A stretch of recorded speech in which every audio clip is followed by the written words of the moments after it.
Welcome to the Lost Sci-Fi Story channel. If you're ready, let's begin today's story.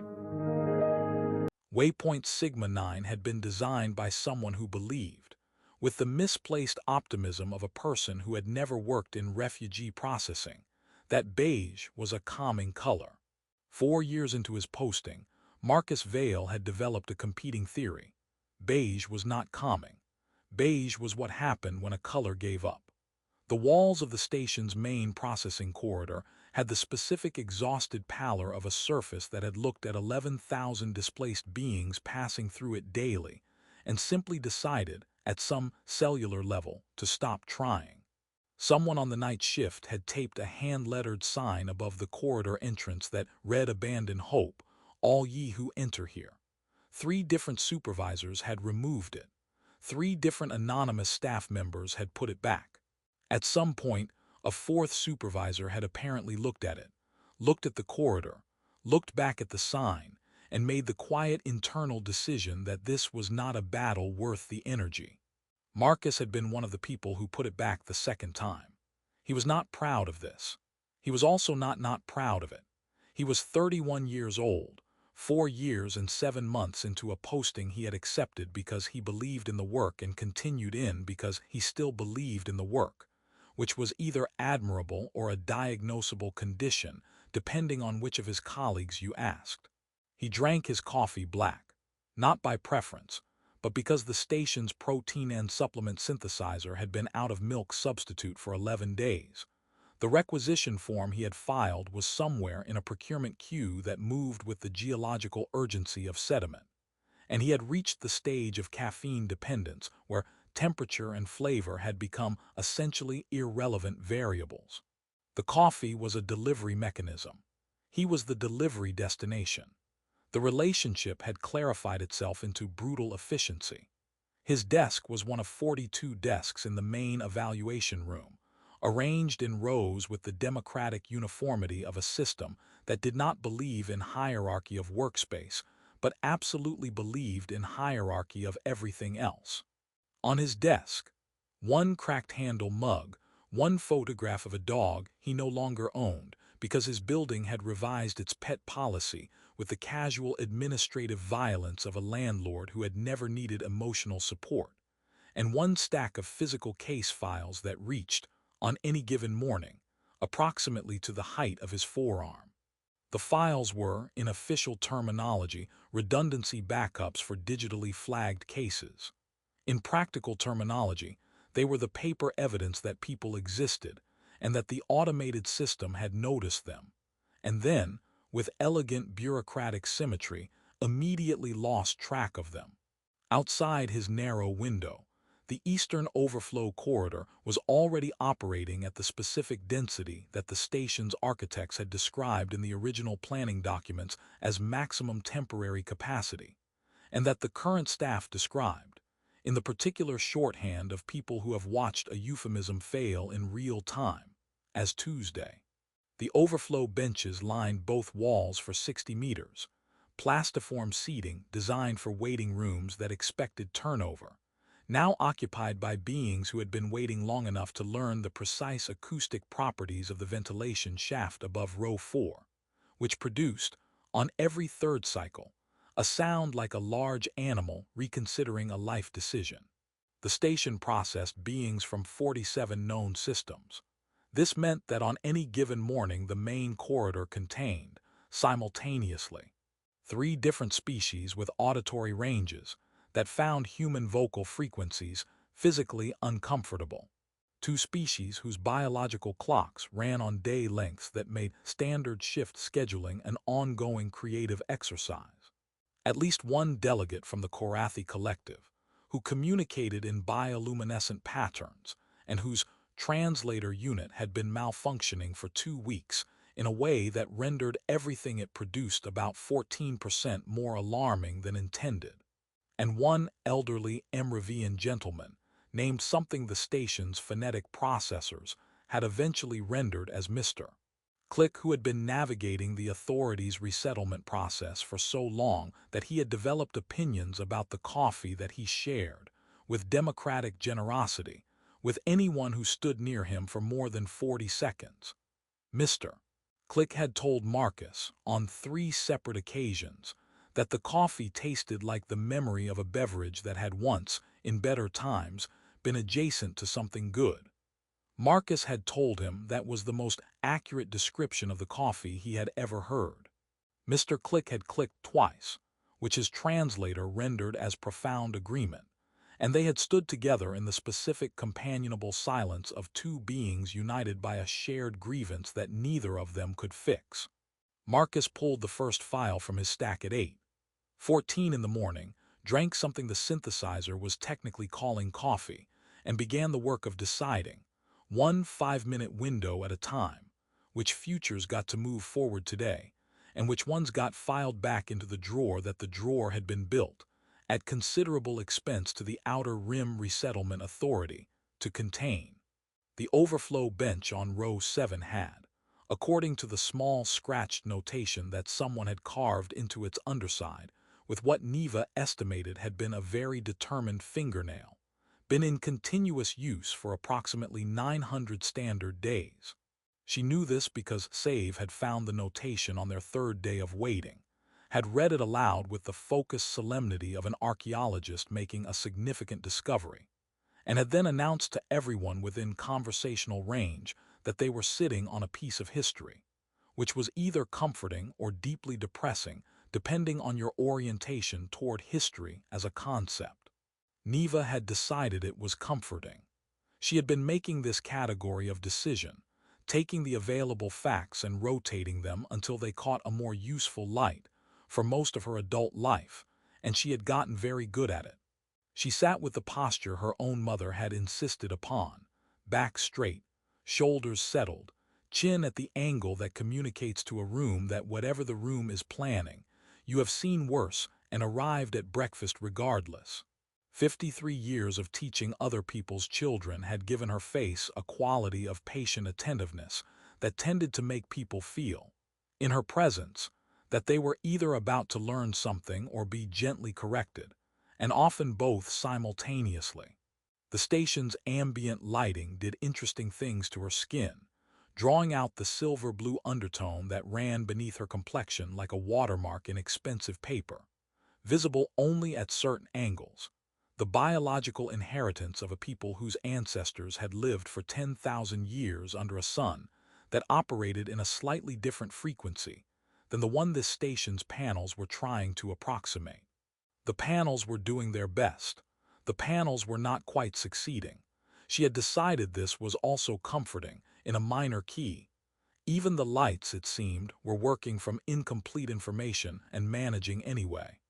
Denvar was to her left, his exoframe folded into the compact resting configuration he had spent 2 years learning to achieve without thinking about it, which was the only way any physical adaptation truly becomes yours, when it stops requiring thought and starts requiring only the body's quiet cooperation.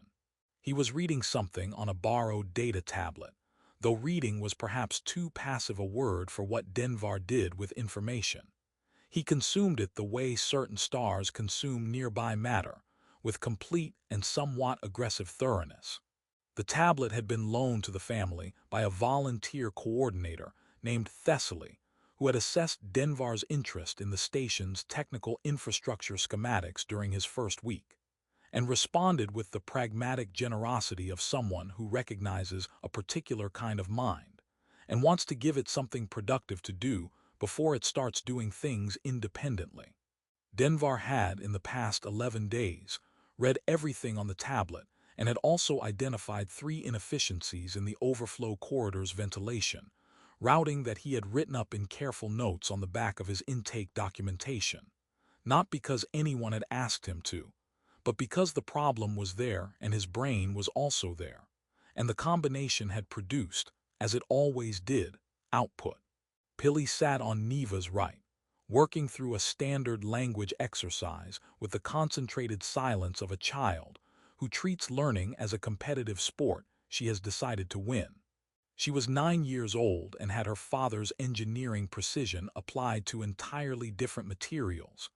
Where Denvar saw systems and load-bearing structures, Pili saw language as architecture, identifying the load-bearing words in a sentence and working outward from them with structural logic. She had, 3 days ago, corrected Neva's pronunciation of a standard word for the 4th time in a single morning. And Neva had looked at her granddaughter with an expression that occupied the precise emotional territory between pride and the specific exhausted fondness of someone being beaten at their own profession by a 9-year-old, and had repeated the word correctly, and Pili had nodded once with the serene satisfaction of a job completed. Save was not sitting. Save had been not sitting for the better part of the morning in the particular kinetic way of a 6-year-old who has fully processed the concept of waiting and has rejected it on philosophical grounds. He was currently standing on the bench with one foot, balancing with the focused experimental intensity of a researcher conducting a study on gravity, and he had been narrating his findings intermittently to the being sitting on the adjacent bench, a large, patient, rust-colored individual from a system whose name Save could not yet pronounce but whom Save had determined, through direct inquiry on day one, was called something that translated approximately to embers in the morning, which Save had immediately shortened to ember because efficiency.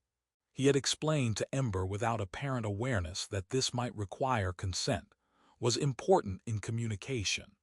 Ember had accepted this with the philosophical equanimity of a being who had been waiting on an overflow bench for 37 days, and had reached a state of accommodation with the universe that most meditation traditions would consider advanced.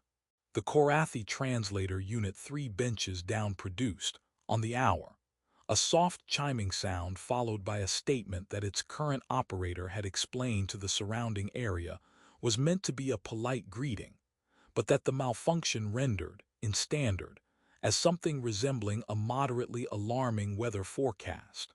The beings near it had, over several days, developed the social habit of responding to this announcement with small nods of acknowledgement, the way you acknowledge a neighbor whose habits you have grown accustomed to without fully understanding. Neva nodded at it now. It chimed again. She found this in the particular category of small daily rituals that make waiting survivable, almost companionable. She reached into the inner pocket of her coat and touched, without removing it, the folded intake confirmation that listed their case status as extended processing. And she thought, with the measured and non-urgent certainty of a woman who had watched enough situations, resolved to know that most of them eventually did, that someone would look at their file today. She had thought this each of the 19 days they had been waiting. The thinking cost her nothing. The alternative, which was to stop thinking it, cost considerably more than she was willing to spend. Save fell off the bench. He was entirely unhurt. He reported this to Ember with the satisfied tone of a scientist confirming a hypothesis, and climbed back up to begin the experiment again. The file landed on Marcus's desk at 2:47 in the afternoon, which was the hour of the standard shift when the coffee had stopped working, and the day's remaining hours were being held together by professional obligation and the distant theoretical possibility that something interesting might happen before the shift ended. He had processed 38 cases since morning. His lower back had filed a formal complaint with his upper back somewhere around case 22, and the two of them had been conducting an increasingly unpleasant negotiation ever since. The fluorescent panel above his desk had developed, sometime in the past week, a flicker that occurred at irregular intervals with the specific randomness of something that wanted to be perceived as intentional. He had submitted a maintenance request.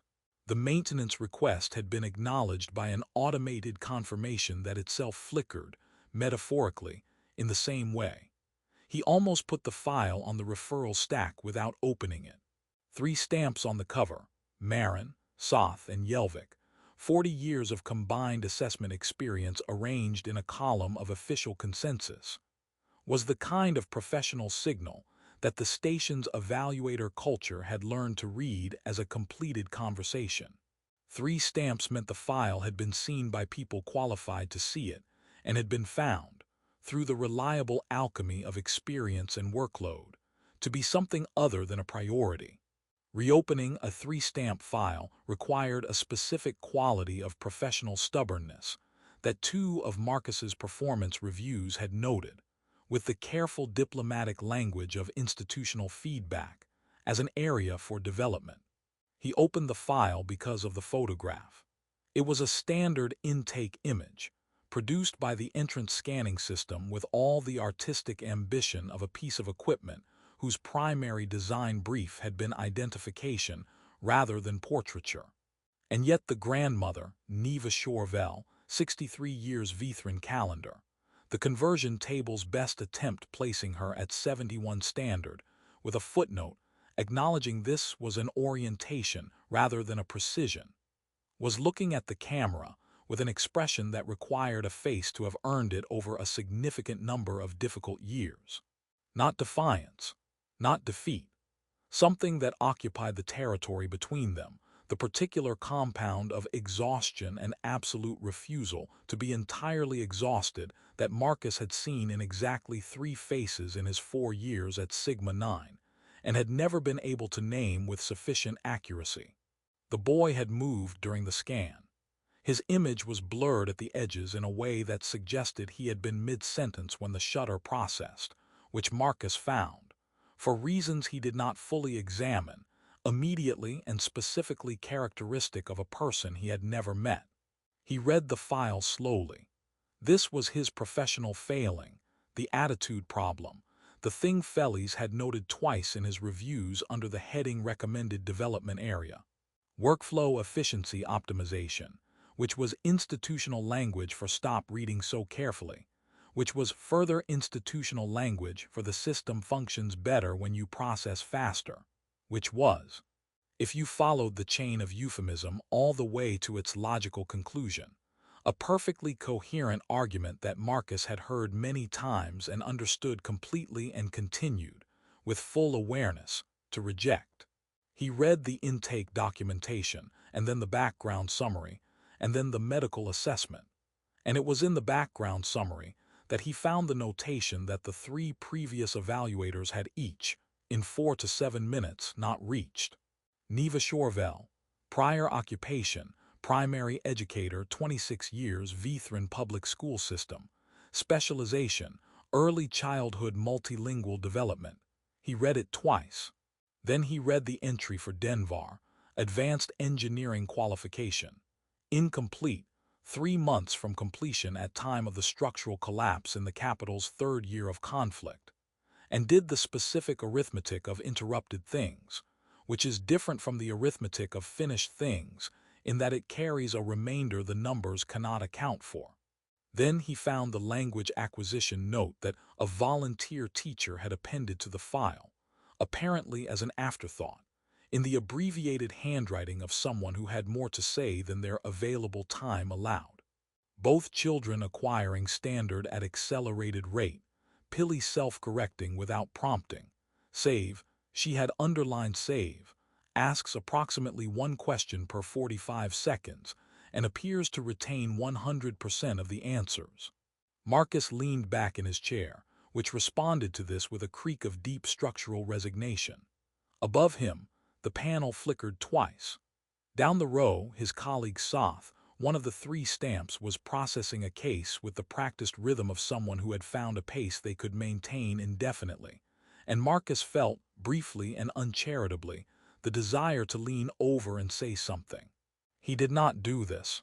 What he did instead was pull up the personal sponsorship authority form on his terminal, which existed in the regulatory framework as a mechanism for exactly this situation, and was used rarely, because it required the filing evaluator to assume full administrative responsibility for the placement, and to document a reasoned case against a referral consensus that included, in this instance, 40 years of combined professional experience. He had been here 4 years and 7 months. The form had 14 fields. He filled the first 3: case identifier, evaluator ID, sponsorship basis, and then stopped, not because he was uncertain but because he was composing in the back of his mind the version of this conversation he was about to have with Feli's Brandt, his coordinator, who had 16 years in the system, and a relationship with procedural deviation that could best be described as intimately adversarial. He was trying to identify the correct entry point, the sentence that would open the conversation in the most navigable direction. He had two options: start with the sponsorship form itself, which was technically correct but led with the deviation, or start with the content of the file, which was the reason for the deviation, and was, he felt, considerably more persuasive if you were the kind of person who found people more persuasive than procedures. Feli's was, when conditions permitted, that kind of person. He had seen it. It was in there. The conditions required some navigation. He finished the form, filed it through the internal routing system, and watched the submission confirmation appear on his terminal with the standard automated response that told him his request had been received and would be reviewed by the relevant coordinator within 2 standard processing cycles. He looked at the photograph one more time, the grandmother with her hard-won expression, the blurred boy in mid-sentence, the girl holding on, and then he picked up his communicator and called Feli's directly. Because 2 processing cycles was not a unit of time, he was willing to spend watching a family on bench 7 wait to find out if today was going to be different from the previous 19. The communicator rang twice. Feli's answered with the voice of a woman who had already seen the form come through and had been deciding, in the 60 seconds since its arrival, exactly how she felt about it. "Marcus," she said. It was one word. It contained, in its delivery, approximately a paragraph. "Marcus," Feli said, and then she said nothing else for a moment, which was, in Marcus's experience, the conversational equivalent of a person setting down a heavy object before deciding what to do with it. He waited. Through his office window, the Eastern Overflow Corridor continued its patient business of containing 11,000 people in a space designed for fewer, and the fluorescent panel above row 7 continued its irregular flickering. And somewhere in the building, the ventilation shaft above row 4 produced its recurring sound of a large animal arriving at a difficult personal conclusion. "The NSVEL file," Feli said, 3 stamps. I read past the stamps. "I see that." A pause during which he could hear her pulling the file up on her own terminal. "You filled the sponsorship form out completely. All 14 fields. Most people who file these in the heat of the moment leave at least 2 fields technically incomplete, which gives me an administrative basis for sending it back and buying everyone 24 hours to reconsider." Another pause. "You didn't leave me that." "No," Marcus said. "That was either very thorough or very deliberate." "Both," he said honestly. Feli's made a sound that existed somewhere between a sigh and a laugh, the specific frequency that 16 years of coordinating difficult people in impossible systems had apparently produced in her as a form of emotional pressure valve. He had heard it before. It was, he had learned, a sound that preceded her actually listening, which meant the next thing he said mattered more than the preceding things. "The grandmother was an educator for 26 years, he said. "Multilingual development. The son has advanced engineering training 3 months from completion. The children are acquiring standard faster than most adults in the intake program, and Pilly, the 9-year-old, has been self-correcting her grandmother's pronunciation. In the middle of 19 days on an overflow bench." He stopped.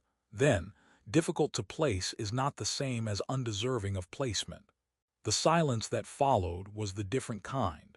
Not the weight-setting down silence, but the kind that means something is being genuinely considered by a person with sufficient experience to consider it at the correct depth.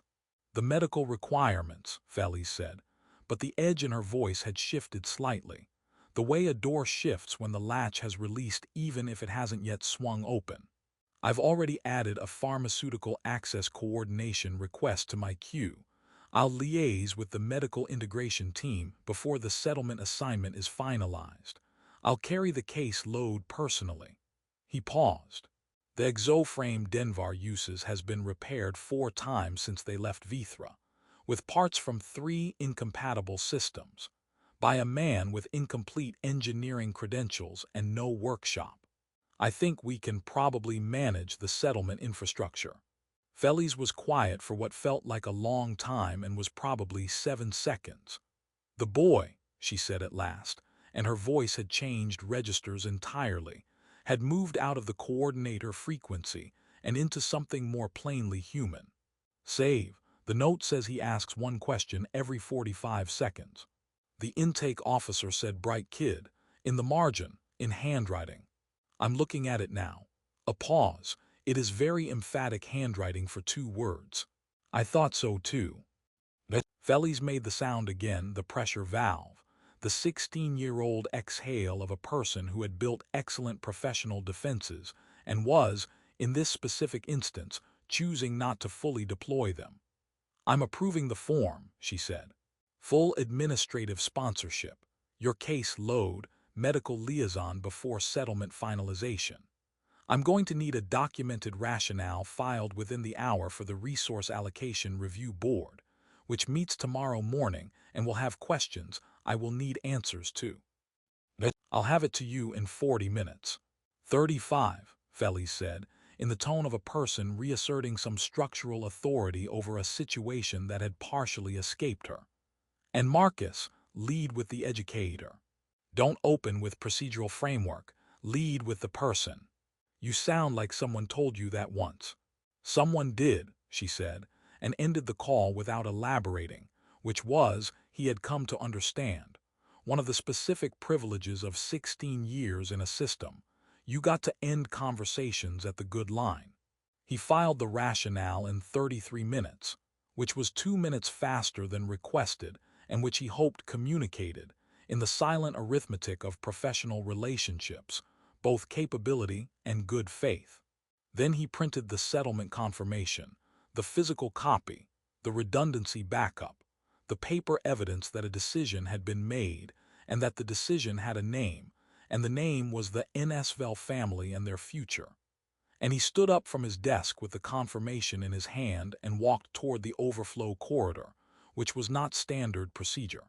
Standard procedure involved a queue notification and a processing window, and a wait measured in additional hours. He had already exceeded his recommended case engagement duration by a margin that made additional procedural deviation feel, at this point, like a rounding error. He found them on bench 7, under the flickering light, which struck him as the universe operating with a heavy hand but a valid point. Neva was sitting with the posture she had apparently decided to maintain through whatever the station produced, upright and present, the amber and violet of her eyes moving to him, the moment he entered the corridor with the attentiveness of someone who had been watching doors open all day, and had learned to read, in the first half-second, whether the person coming through them was carrying something that mattered. Her gaze found the paper in his hand. He watched her read the confirmation in his face before she read it on the page, the way people who have been through enough learn to read outcomes in bodies rather than waiting for language to catch up. Denvar looked up from the tablet.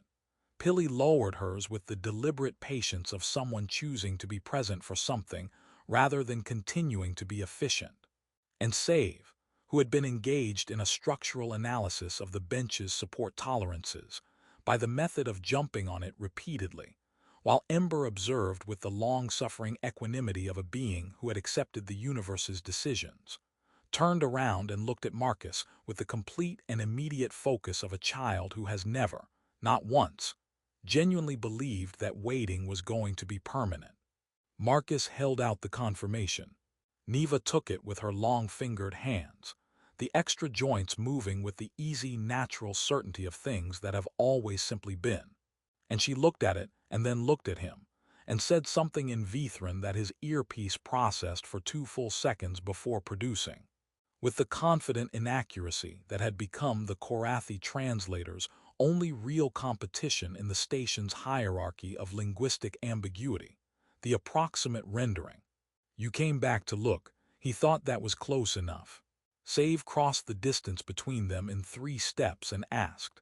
In the rapid-fire standard, he had been building like an engineer constructing load-bearing vocabulary, whether the settlement had a school, and whether the school had a science program, and whether the science program had equipment, and whether Marcus personally knew the teacher, and if the teacher was good, and what good meant in terms of questions answered per hour, which was the metric Save appeared to be using. Marcus answered 4 of the 6 questions accurately, estimated 1, and admitted ignorance on the 6th, at which point Save nodded with the magnanimous acceptance of a researcher who considers honest uncertainty a valid data point. Pilly looked at the confirmation form in her grandmother's hands, and then at Marcus and said, in standard that was cleaner than his own on a tired afternoon, that she would like to know the correct pronunciation of the settlement's name before they arrived, because arriving somewhere and not being able to say its name correctly was, in her view, an unnecessary disadvantage. He told her. She repeated it once perfectly and returned to her tablet. Denvar said something to his mother in Vithran, quiet and direct, and Neva replied without looking away from the confirmation form, and whatever passed between them stayed in their language, private and sufficient, the kind of exchange that doesn't require translation to communicate its full weight to anyone watching. Marcus walked back to his desk through the corridor that was still full, and would be full tomorrow, and had been full for longer than the scratched notation on the underside of bench 7 could account for. The sign above the entrance still said abandon hope in the handwriting of someone who had meant it more as solidarity than surrender. The panel above his desk flickered once in greeting. His coffee was cold. His lower back had resumed its earlier grievance. He had 31 cases left in the stack, and the day was running out, and the stack would be the